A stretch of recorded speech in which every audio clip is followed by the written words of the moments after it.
Your mic is off, Trav. Yo, this is Trav. Let's call it what we see it. This is Trav with Yo Trav Sports Bag. And as you see, Bias is with me again today, so you know what's going down.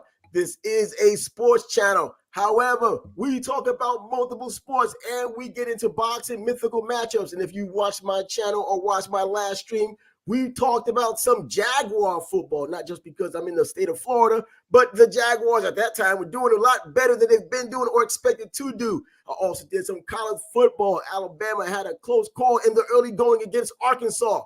And of course, Alabama did what they did, now the #1 team in the country. But we're here because you know why we're here. You saw the thumbnail, Floyd Mayweather and Tommy Hearns, the mythical matchup. It's all about the boxing, baby, this time around. 15 rounds at the welterweight class. We'll get back with you right after this, if it works.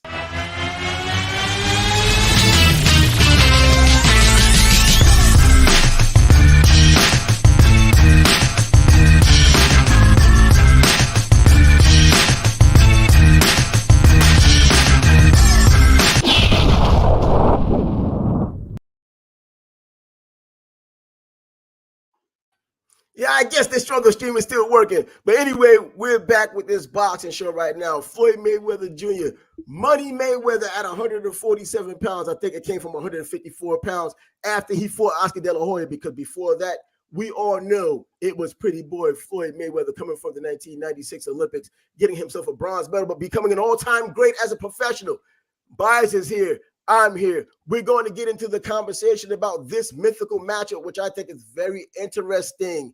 If you saw our last mythical matchup, can you tell them, Bias, how that went down? We both agreed that Rocky would beat Joe Frazier.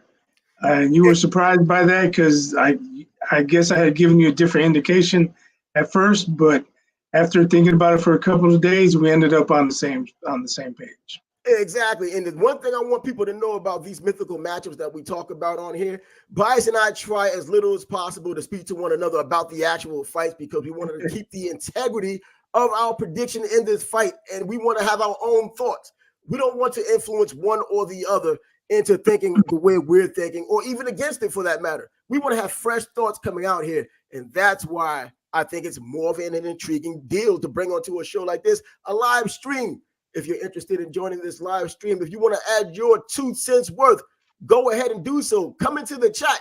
This is a live stream. You can do it live. So right now, let's check this. Right now, we have Carlos Feliciano who says, "Let's go, champ."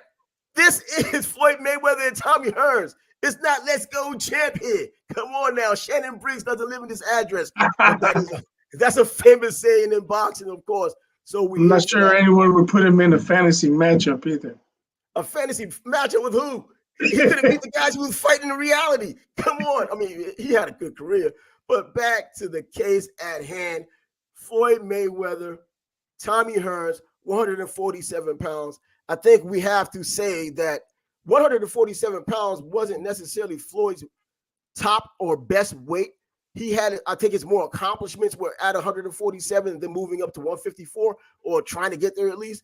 But 147 is where he pretty much built his legacy, because it seems like everyone had forgotten how he was at 130, 135, and 140, going by the rhetoric you hear often. He ran at 147. Nah, I mean, he's a defensive fighter. He was more defensive. Exactly, it's more defensive than anything else. And when you look at him at 130, he was much more aggressive. This is before the hand issues became a bigger issue.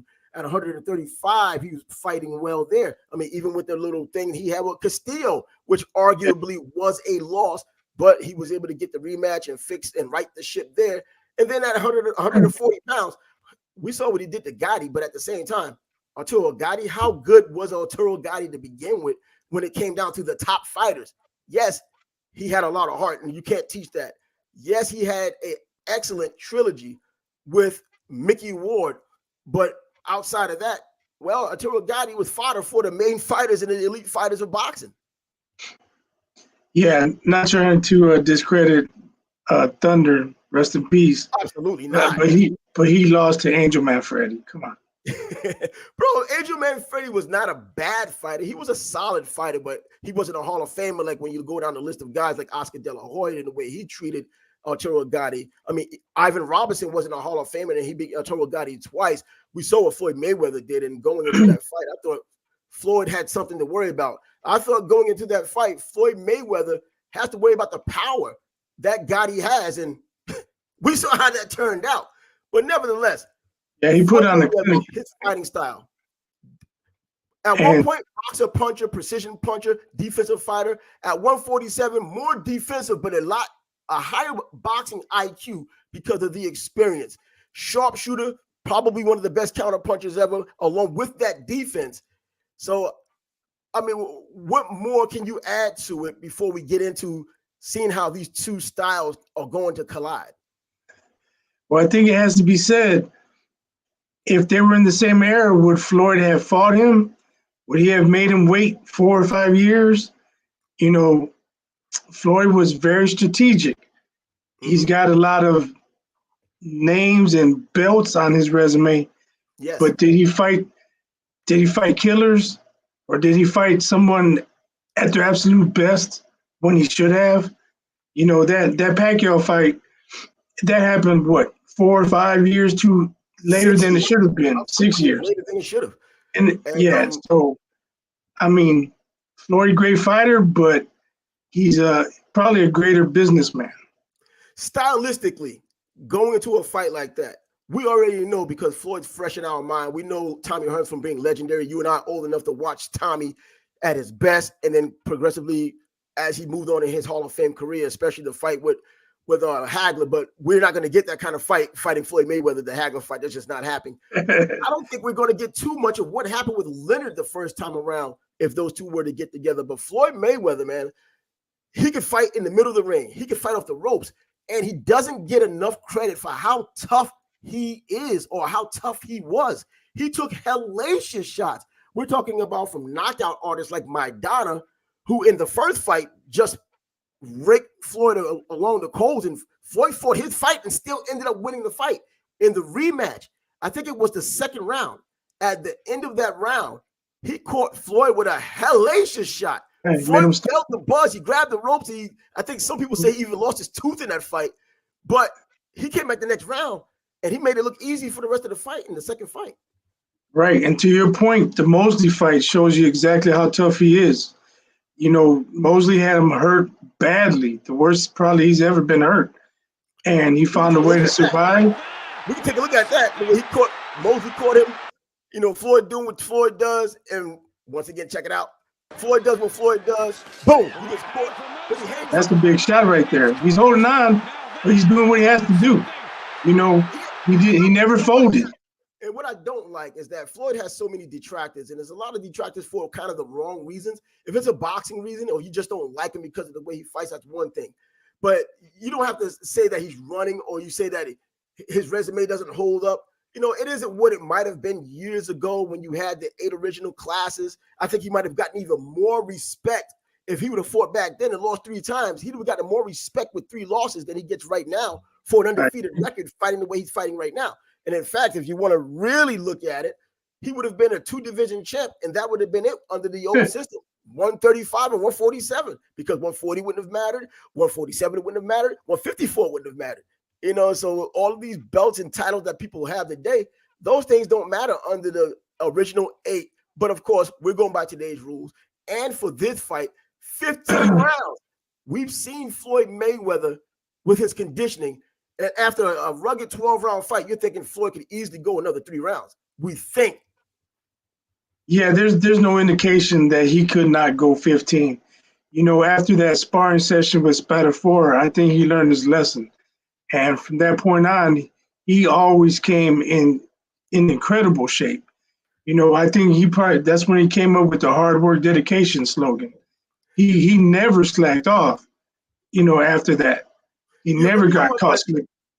But he just walked into the gym like a lot of boxers do. You know, when I was at the boxing gym at Times Square Gym, young, way back in the day, guys would just come into the gym. They'll sign a sparring log and they'll end up sparring. Some guys were either French contenders. Tracy Spann was one of those guys way back, lightweight out of Jersey, big time puncher. southpaw. You know, he used to just walk up in there. Now I don't know whether his sparring sessions were planned, but he would just come up in there, and he didn't have a fight coming up, so his conditioning could have been a little bit off. You know, Floyd came off the street. What I'm saying is that at the end of that video, he was gassed. Yes, and you never see Floyd gassed. But he should be gassed. He's just coming off the street to spar with a guy who was looking forward to having a fight. From that point on, exactly. He learned his lesson. Yeah, his ego got kicked in full-fledged then. You know, he had an ego back then, but now the money, the success, and all of that, and being a hard work, dedication, he made sure he wasn't caught slipping again. Even if there was someone there with a hidden camera, he wanted to make sure that wasn't going to happen again, and he was going to get caught.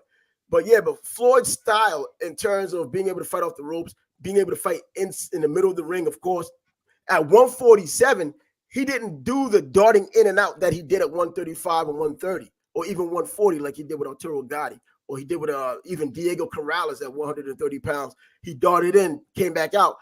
He was a little older at 147 pounds, and that's where he pretty much built this legacy that we can remember right now, 147 pounds.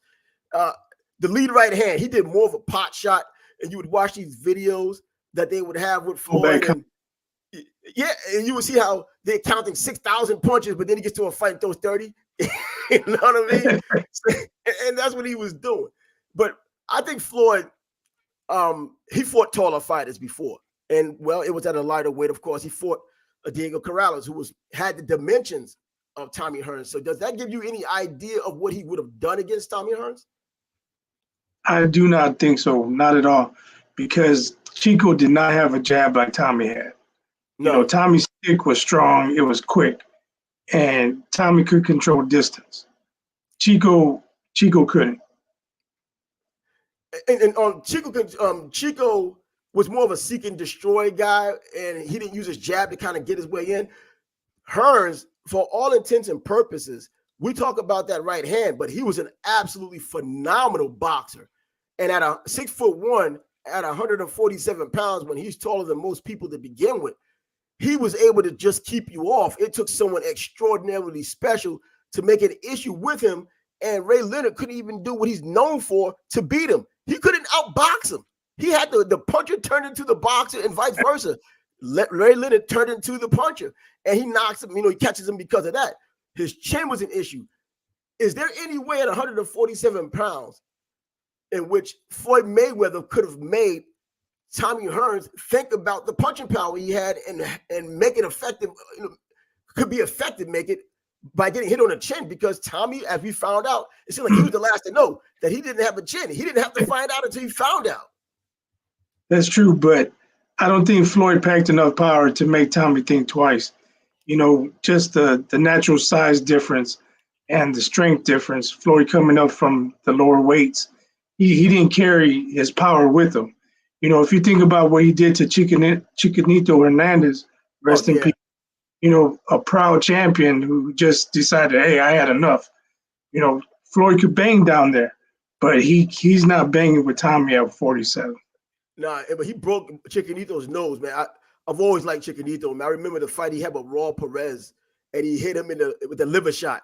I mean, it was beautiful. I mean, perfect. Liver shot. That was it. I always liked Raul Perez coming up when he was a bantamweight, and then he eventually ended up there, I think 130 pounds with Chiquinito. That's when that happened. But yeah, I've always liked him. You know, he was always that working man's fighter, man. I hate what happened to him and had his life cut short over cancer. It was just absolutely insane. Yeah, but tragic. Floyd, I don't believe he gives Tommy anything to worry about, because I don't think Tommy cares, because even when you had power, Tommy still came at you the same way. He knew Marvin Hagler was a tough dude. He still came after him the same way. I don't think he knew at that point how tough Ray Leonard was, but he still came after him. Tommy did not care if he had power. Same thing with Eron Barkley. He knew he had power, but he just thought he was so much better boxer, which he was, and then found out otherwise in the first fight getting knocked out, the second fight going to decision and losing that surprisingly. But yeah, Tommy's skill set is the most underrated thing of his entire fight repertoire. Yeah, I agree. You know, when you have that big right hand that puts people to sleep, people tend to not look at your overall skills. Now, you look at this question here. Was Floyd Mayweather at his best just as good or better than Sugar Ray Leonard? Are we talking at his best at a lower weight or at his best at 147 pounds? At 147 pounds, no, he's Well, you know not what? That's true. or better than Sugar Ray. Yeah, and I can't look at it that way either, because if I say Floyd at his best, it's not at 147. We see him and he's more recognizable at 147. 130, 135, even 140 is when we saw his best, and his best work. I mean, just complete artistry. We've seen his toughness and other things at 147, and even a little bit at 154, fighting Cotto and fighting De La Hoya up there. So yeah, but I agree. I think that if you want to say at 147, definitely not. That just can't be the case. But if you're asking me if I got to pick one over the other, I'm going with Sugar Ray. Oh, you know what? So it kind of going by what you're saying is leaning towards who you may even take in this matchup. Let's talk about Tommy. We already know what Tommy can do. I mean, we've seen Tommy just as much as we've seen Floyd, because we've grown up watching boxing. So we've seen a lot of the both of them. And Tommy's power always takes precedence even over his boxing skills for people who just watch aesthetically. But when you watch him and you just like to watch boxing, you see how beautiful a boxer he actually was. And if he would have stuck to that fight plan of being a pure boxer, the Hagler fight might not have turned out the way it turned out. But that's Tommy Hearns. That's Kronk Jim speaking. That's the big heart of a guy who just doesn't know when to say no to a brawl, when his chin just can't hang with it. And as we saw before with Floyd taking shots, and this fight right here, he gets caught with an overhand right. This is after getting hit.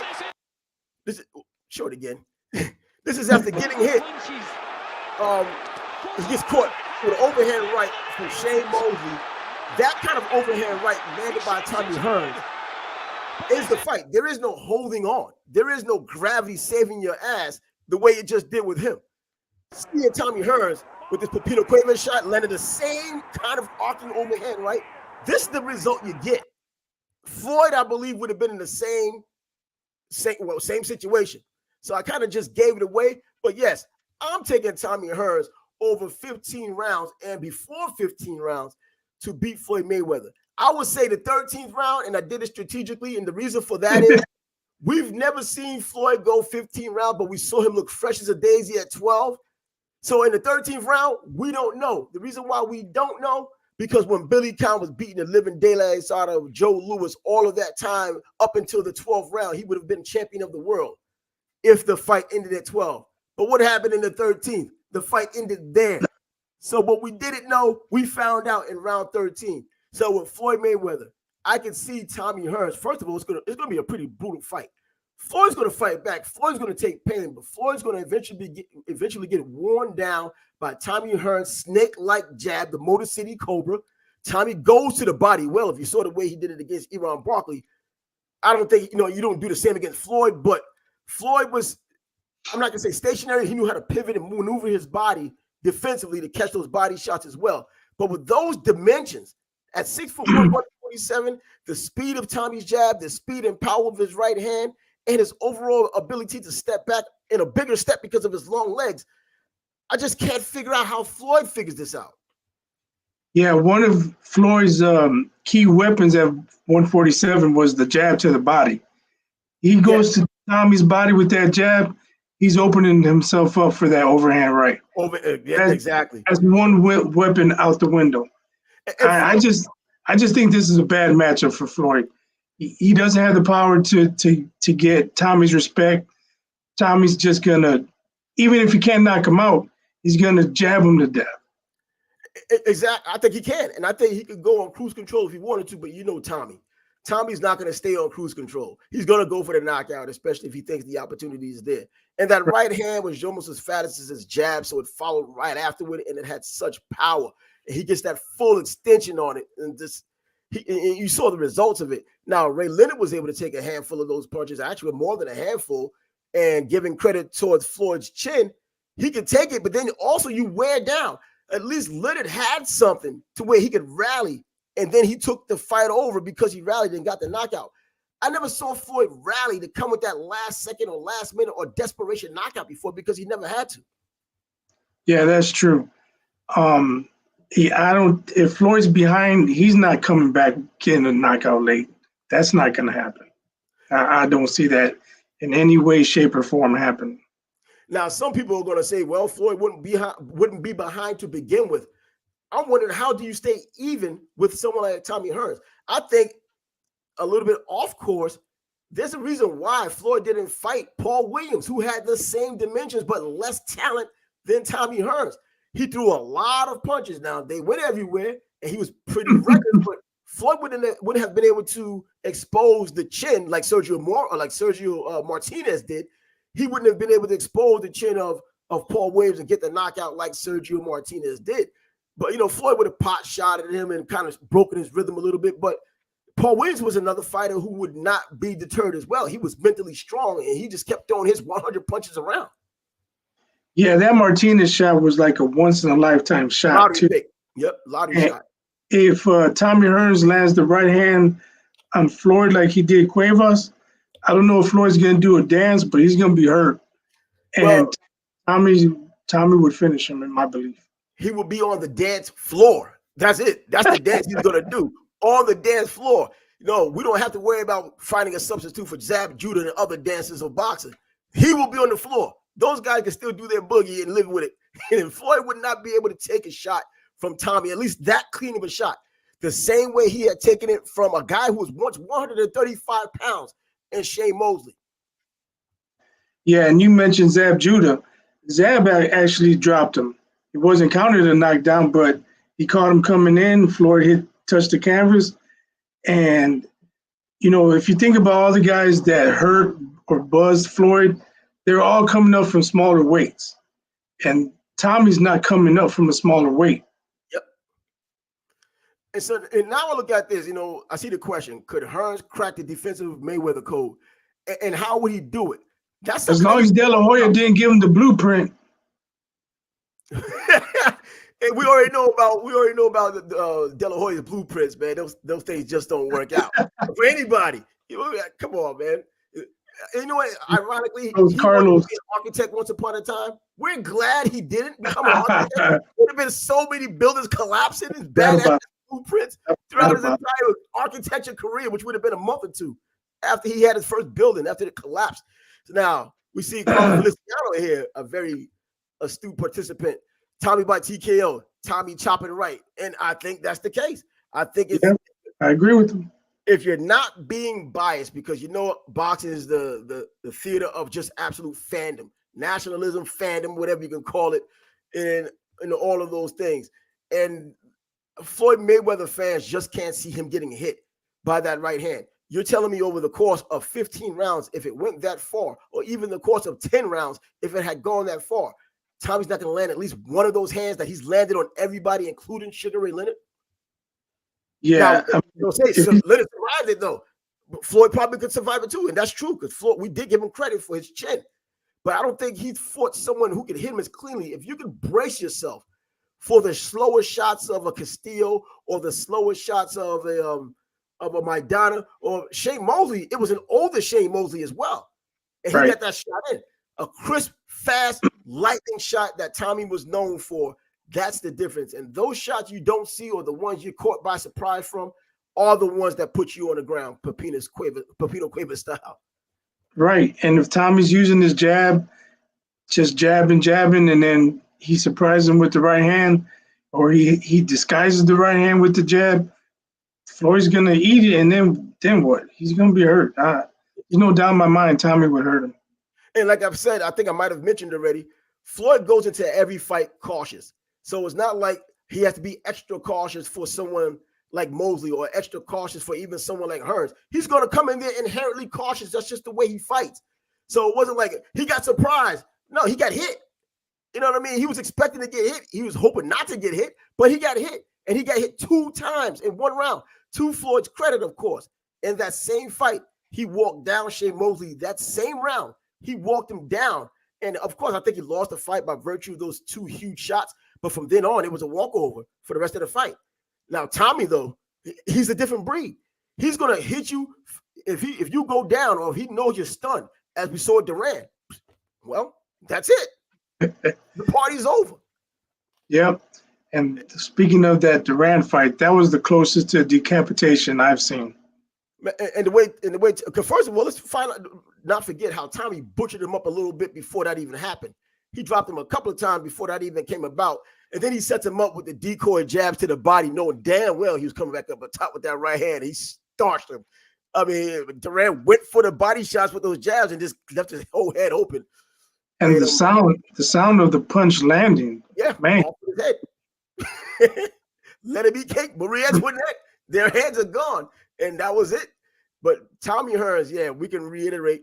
I believe Tommy Hearns wins with inside of the 15 rounds. It doesn't even get to 15 rounds because I'm one of those few people, if not, I don't know, I might be in the majority for all I know, that does not really put 12-round fighters in the same breath as 15-round fighters. I don't, it's a happenstance. It's not their fault. It's just the way things are. Just like it's not their fault. There's 50 belts in 50 divisions now instead of just a traditional 8. So everybody can say, man, I fought 35 champions, and back in the original 8, 10 of them would have been contenders and that would have been it. Right. I mean, 20 of them would have been contenders and not champs. You know what I mean? Because now we have a WBC, WBA, IBF, everything. So if you just have 5 belts, that means 5 people saying they're champion, whereas one would have had the belt and the other 4 would have been nothing but contenders in the past. But right, plus they come out with the super champions or the diamond champion. And come on, man. Super champs. Boxing is watered down, diluted now. So and Carlos Feliciano, look at here. We have a participant that stays on here and is the only participant so far. Hopefully other people see this video. If you want to check this video out later, you can go ahead. But right now is your time to chime in if you want it. And he says, look at the second Chino fight. After 4 rounds when Chino caught him, well, the next round, Floyd was on his bike. Well, the interesting thing about that punch is that Chino outsmarted him because he feinted the jab, expected the pull counter, and then he countered the counter. Yeah. Yep. Chino doesn't get enough respect for his boxing intelligence. You see guys like him, you look at their knockout percentage and you just assume some brawler that's kind of like a Neanderthal goes out there and he's just going to wear you, club you out of there like Club Lang. There was some nuance to him, just like Roberto Duran. There was a whole lot of nuance to him. Julio Cesar Chavez, man, look at him fight on the inside. It's one thing to look at it on television, but then to hear how it's explained either from a trainer or even to watch it if you know what you're looking for, he's able to just, he was able to just duck and dodge inside that phone booth and still land his quality shots, and he ended up winning most of the time. Yeah, I mean, if you look at that Rosario fight, he put on the clinic. Oh, that Rosario crucifixion. I think Rosario died for our sins that day and his own. I mean, he got crucified in that fight right there. Come on. Let me see. Oh, we got one from David Todd. So we have somebody else. That's my homie. David Todd says the only issue he has is just how shaky Tommy's chin could be. And we mentioned that a little earlier. But does Floyd have the power to be able to capitalize? He has the accuracy. And we do know. Also, let's not forget that we can't say that the punch that you don't see is the one that knocks you out. And then it changes because it's somebody that we're comparing him to like Tommy Hearns.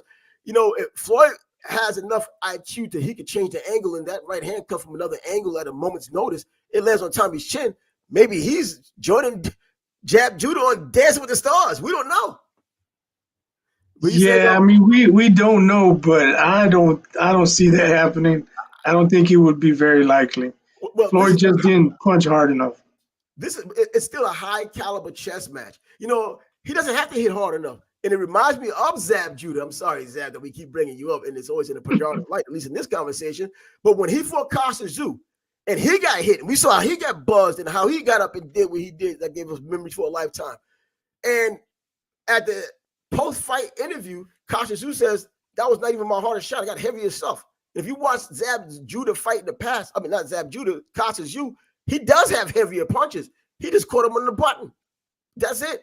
So I'm thinking that Floyd has enough boxing IQ, enough accuracy, and he sits on his punches enough to where, if he doesn't wear you down, if it's the early going, he can land that pot shot at the right time. And with Tommy's chin, knowing how it is, man, I mean, he'll get his attention. Does he get the knockdown, knockout? I don't know. I say absolutely not. No, that's what I say. And then he goes.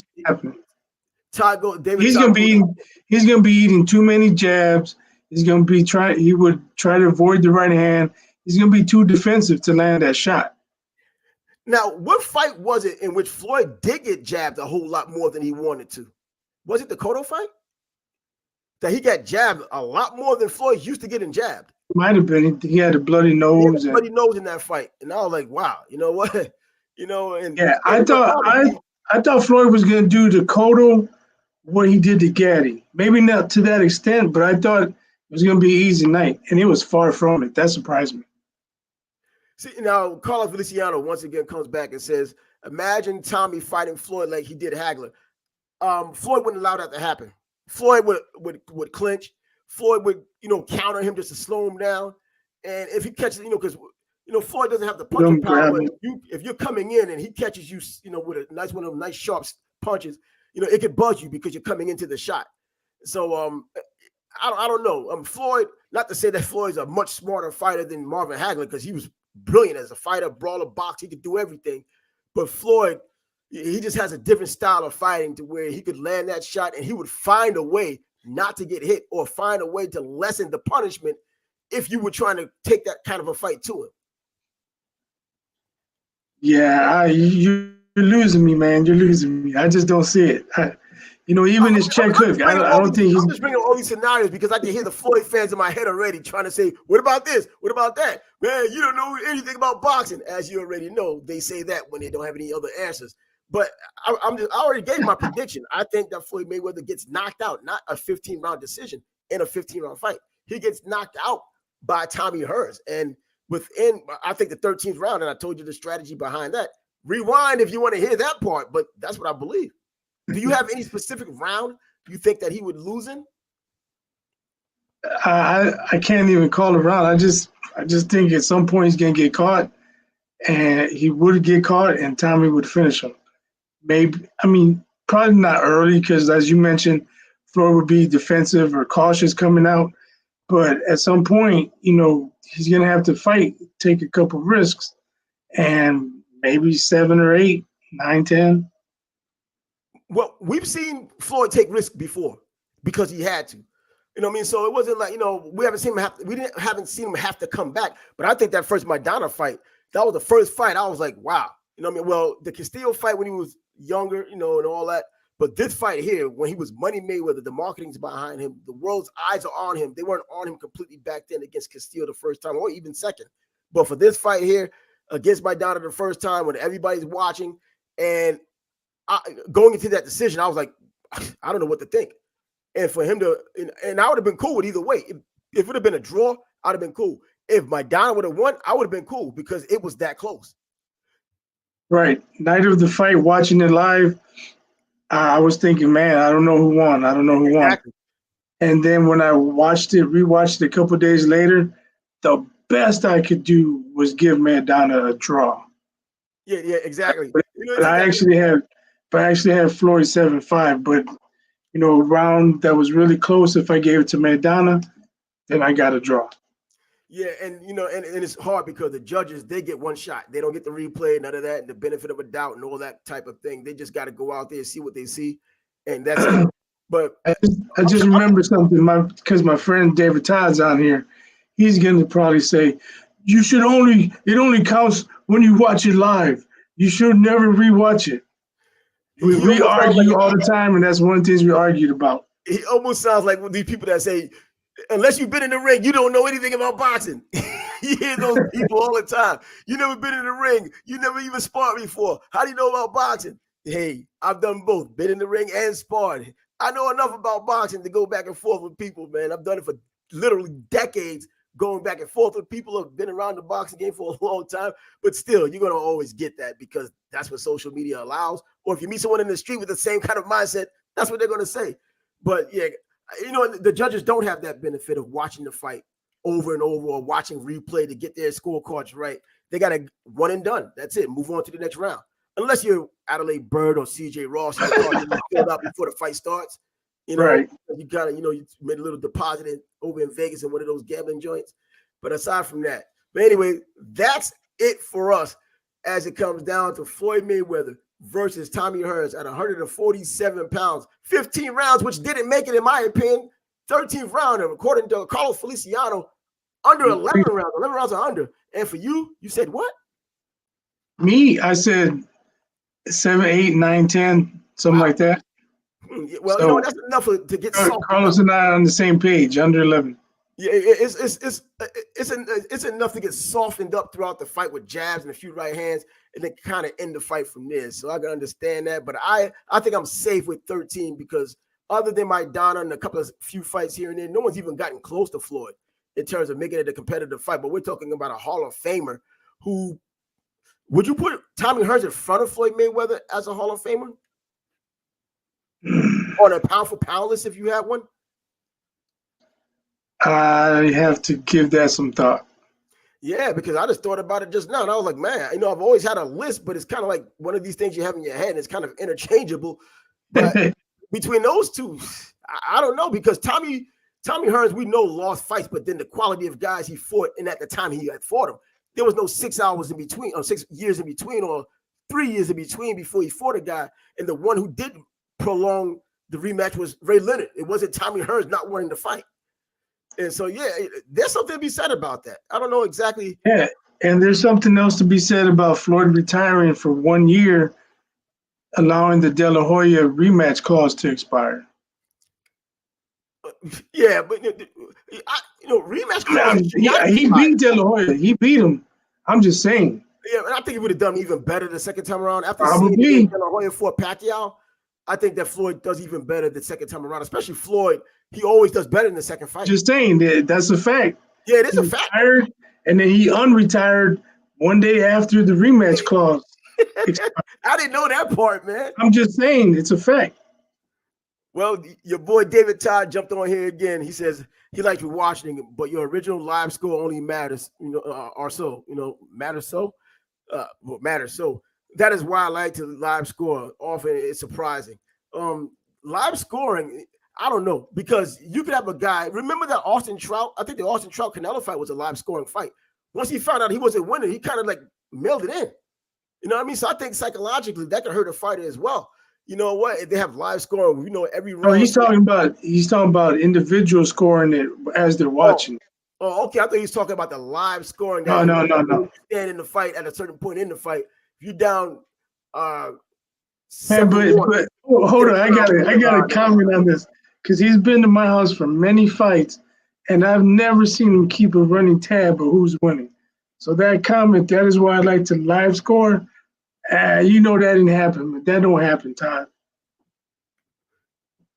Well, he also thinks that Tommy by decision would be his pick. Decision, I wouldn't be upset with a decision either because it's just 3 rounds away from the 12 rounds I was talking about that Floyd's been used to. I just added that 13th round there because we don't know, and I still just remember Billy Conn. He would have been the champion of the world moving up to beat Joe Louis if it weren't for the 13th round. But if means nothing.